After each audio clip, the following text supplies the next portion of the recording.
So this is sketching a reciprocal trig graph, so not inverse trig but reciprocal trig, so that's 1 over. And with these ones, the sort of the key things that you want to do here really is to find the domain and range, and then also to find the sort of general shape of the graph, any intercepts, and the endpoints of the graph, as well as the asymptotes. So I suppose in summary, you're really looking, the key things would be the intercepts, any asymptotes, and the shape. And you can kind of do the range and domain after you've actually done your graph. Oh, and your endpoints as well. So first thing we'll do is do the intercepts, asymptotes, and endpoints, and actually look at the shape too. So for reciprocal graphs, the key to a reciprocal graph is, this is your sine graph, this is your cosine graph, and this is your tan graph.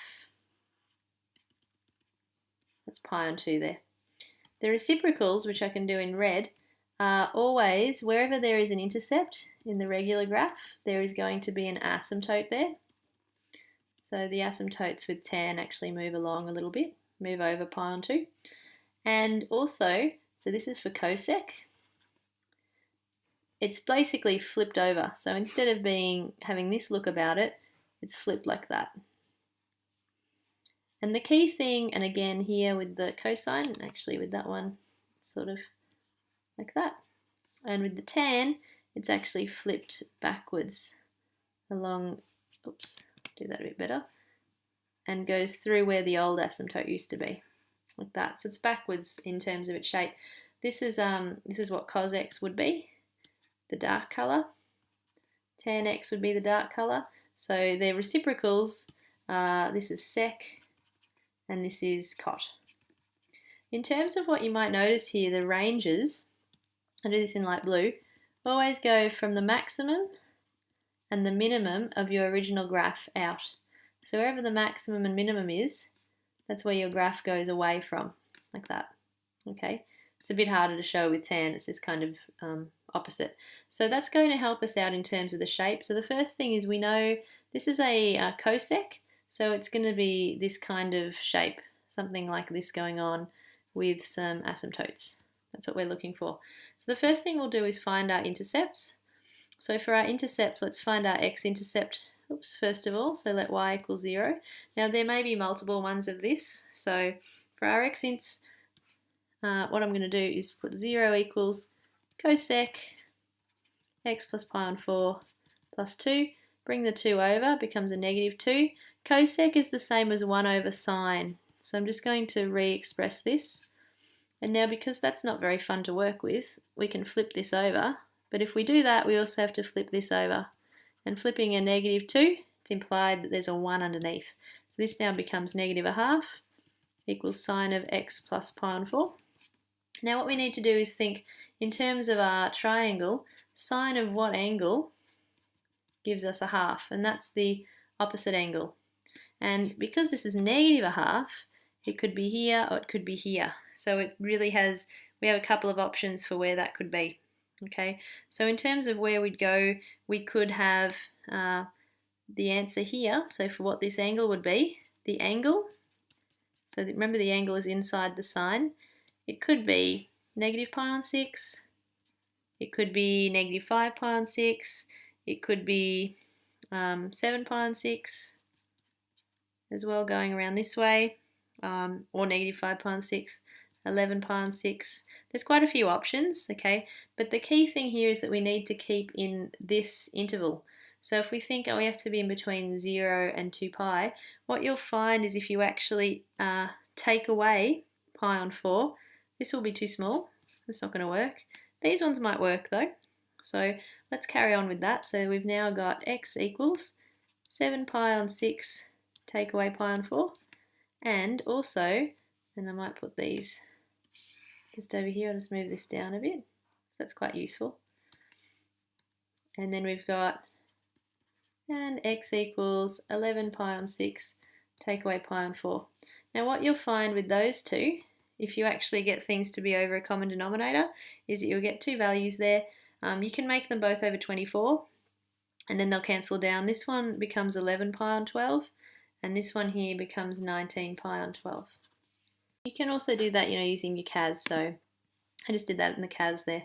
So 11 pi and 12 and 19 pi and 12. I just took the pi's out, so it's a bit not as awful to look at. This is a little bit short of 2 pi. So that's pretty cool. That sounds okay because we're in the interval that we need. So now we can move on to the y-intercept. So again, I'm just going to copy this question over onto the next page and let's look at the y-intercepts. So for y-intercepts, we need to set x equals 0. So we have y equals cosec pi on 4 plus 2. And remember that cosec is 1 over sine pi on 4. We know that sine of pi on 4 is root 2 over 2. And because this is a fraction, like a 1 over, all you have to do is flip this guy over. Oops. Do that again. Flip this guy over that way. And because you've got the surd on the bottom, it makes sense here to actually multiply the top and the bottom by root 2. The nice thing that's going to happen here is root 2 times root 2, that's going to be 2. So they'll actually cancel out. So you'll end up with y equals root 2 plus 2. So that's going to be your y-intercept. Okay, so you've got your y-intercepts, you've got your x-intercepts. The next thing I'd do is find my endpoints. Now the endpoints are going to be at either end of the interval. So x equals 0 and x equals 2 pi, but the y values will be the same. And the reason for that is that when you cut a trig function, because they're continuous, if you cut a little bit out of that function, say you cut here, in order for the function to be continuous, the next piece has to stick on in the same place. So you'd have to be cutting it at a place where, like here, if you were to pick this piece up, it would sit nicely again. Okay, or actually it would be over here. So it would sit and it would actually go round back on top. So it has to be at the same value. So the nice thing about that is that we've already kind of found the endpoints because we know that we've got one endpoint which is 0 and root 2 plus 2 because that was our x-intercept, our y-intercept. And so that means that our other endpoint at 2 pi has to have the same y value, so it's continuous. So we've got 2 endpoints. Okay, so now to finish off, we've got endpoints. We sort of roughly know what shape the graph has to be. I'm just going to write this in a slightly different way so you can see. Now with this graph, what I want to look at is for sine x plus pi on 4, I want to think about this whole function in terms of maximums and minimums. So if you were actually looking at this graph here, for sine of x plus pi on 4 plus 2, what is the maximum and what is the minimum that that function can be? Well, you know the maximum that sine can be is positive 1. So the full maximum of this would be 3. And the minimum would be, well, the minimum, the smallest this can be, is negative 1, because sine can only go between 1 and negative 1. So the minimum for this function would be negative 1 for this part plus 2, which is 1. Now that's going to help us in graphing, because what that means is that if we had our graph and, oops, we had 1 and 3, this isn't our proper graph, this is just sort of to show you, our sine function would actually sit happily in between those two values. The sine function x plus pi on 4 plus 2 cannot go above 3 or below 1. What that means for us, for our reciprocal, is that our reciprocal can't go anywhere in those regions. So our reciprocal is going to go in between, like that. And we're going to have our asymptotes in between. So that's the idea with what we're looking at, is that we're going to use that idea for our graph, which we can do now. So we're going to graph this thing with what we know. And because we only need to go, I'm just making it quite big because there's quite a bit of information on it. So we know that we have to go to 2 pi. So there's pi, there's 2 pi. And in terms of what the intercepts were, they were in 12ths.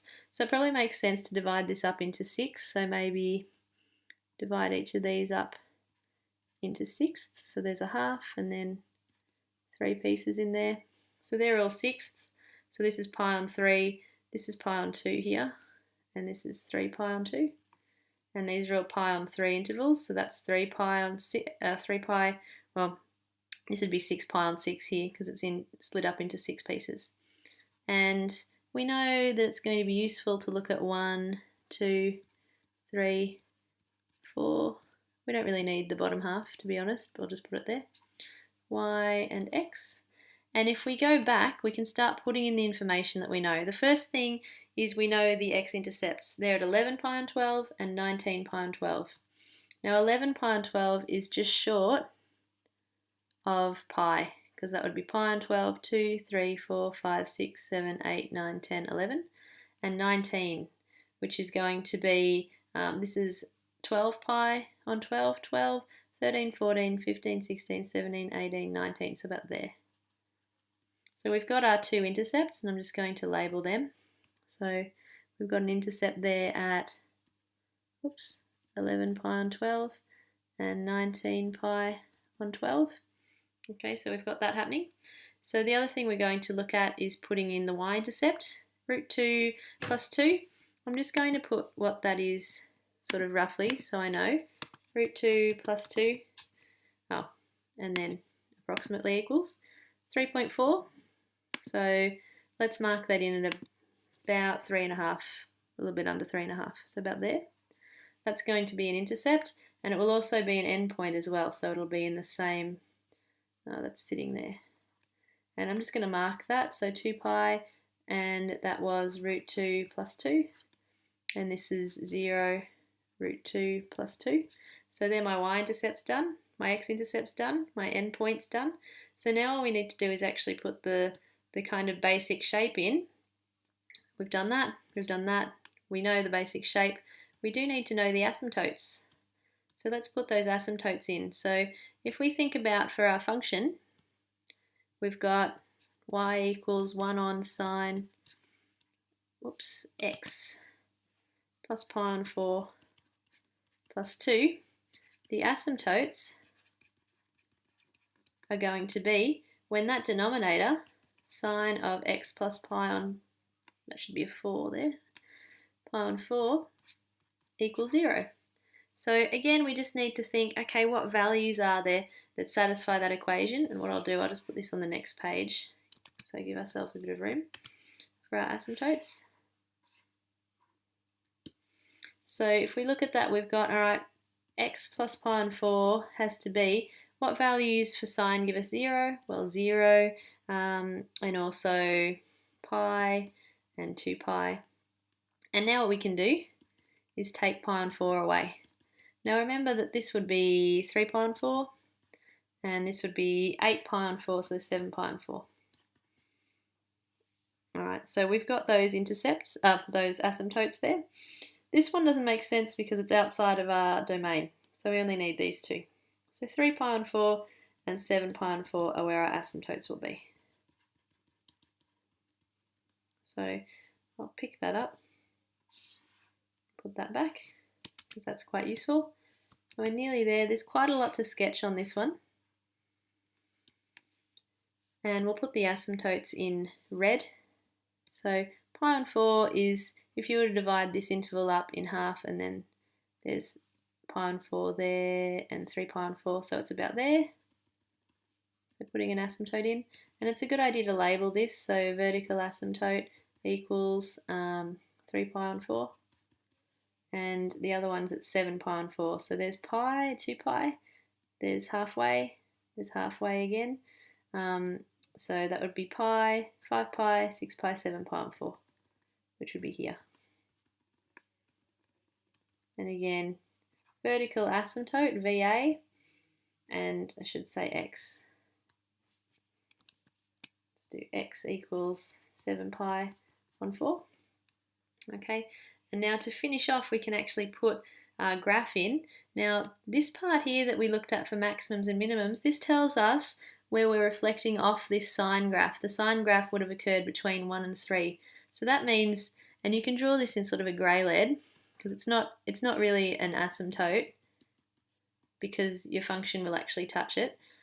But it is going to help us to show the top and sort of bottom of our graph, so between 3 and 1. So we're now going to reflect our graph. So instead of being the nice sine curve, it's going to reflect up that way, up towards the asymptote. Comes from the asymptote up to your intercept, up to 1, and then back down. And then on this side, it goes sort of down and then up again. Okay, so you've got that kind of shape. And what you can do here is you can also show your domain and range. So our domain for this function would be all the reals, excluding, you've got two things, so excluding x equals 3 pi on 4, and also what I should do there is just put a comma, and 7 pi on 4. And for your range is anything that's below going all the way up to 1. So you'd have y is an element of, and we'll go negative infinity all the way up to 1. That's where we hit. We then can't have anything in this range in the middle, and then we can proceed up from 3 up to infinity all the way up that way. So that's your range. So for your domains and your range, looking at your graph, it's usually easy to do this, to be honest, after you've done your graph. So that's the idea of how you want to draw your reciprocal graph. Consider the sine or cos graph or tan graph itself to help you figure out this region in the middle where you're reflecting off. Think about your asymptotes, okay, and the asymptotes you find by letting the denominator equal 0. Think about your x and y intercepts, so let y and x equal 0 respectively, and also think about your endpoints by looking at your domain, putting in those x values, and then the general shape of the graph to help you to sketch it.